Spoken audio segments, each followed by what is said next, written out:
So Ellis, where did your career start? New Zealand. Started my footballing career at Nomads United, AFC. Then I went to FC 2011 and then I moved to Spain. So when you moved to Spain, that must have been challenging, moving away from your family. I mean, it was a big deal, but because I moved from Scotland to New Zealand when I was a young guy, when I was 8, so very young, I don't know, it kind of prepared me for moving away and not having anyone there, because when we moved to New Zealand there was no one there apart from my sister, my mum and my dad. So when I moved to Spain, it wasn't as hard as some would think, but still there was challenges I had to face. Now that you're here, do you feel like you're closer to home? Well, with my nan being here, my cousins and my auntie and stuff like that, for them being here, it's really good having someone around and stuff like that. But it's not the same as having your mum and dad here. It's different, but it's still good to have family and that. Also, just talking about your family, it also must have been a great feeling to have went back over to New Zealand and trained with under-20s for the World Cup. It was great. My second opportunity to train with one of the national teams in New Zealand.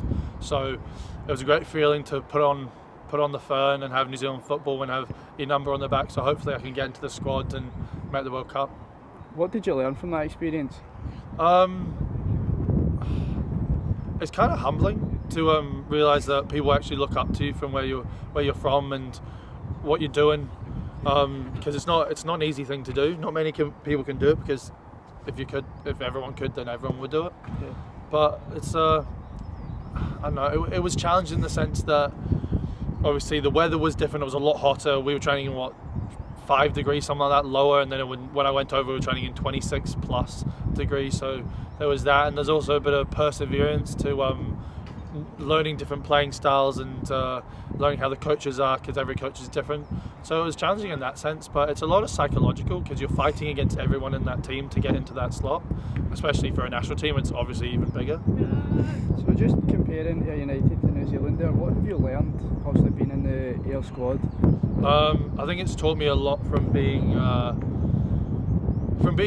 like playing in youth football to playing in senior football. Even though I've not made any appearances, training with the first team every day, getting to know all the boys, building relationships with them, it's matured me, but it's also taught me a lot with how to play and just playing styles. Obviously you've been playing alongside Ross Doohan, who's obviously been in the first team squad. Have you learned from him? Have you both learned from each other? I have learned from him a lot just to keep your head and keep calm, because he's a very calm guy. He likes to keep himself to himself. So I mean, there's not much more I can say really. It's we learn from each other, and I think we have a good relationship there. And I'm not going to hate on him for starting. He's not going to hate on me if I ever start, because it's just a relationship where if one of us starts, we're just going to try and help the team as much as possible. What are your plans for next season in the future?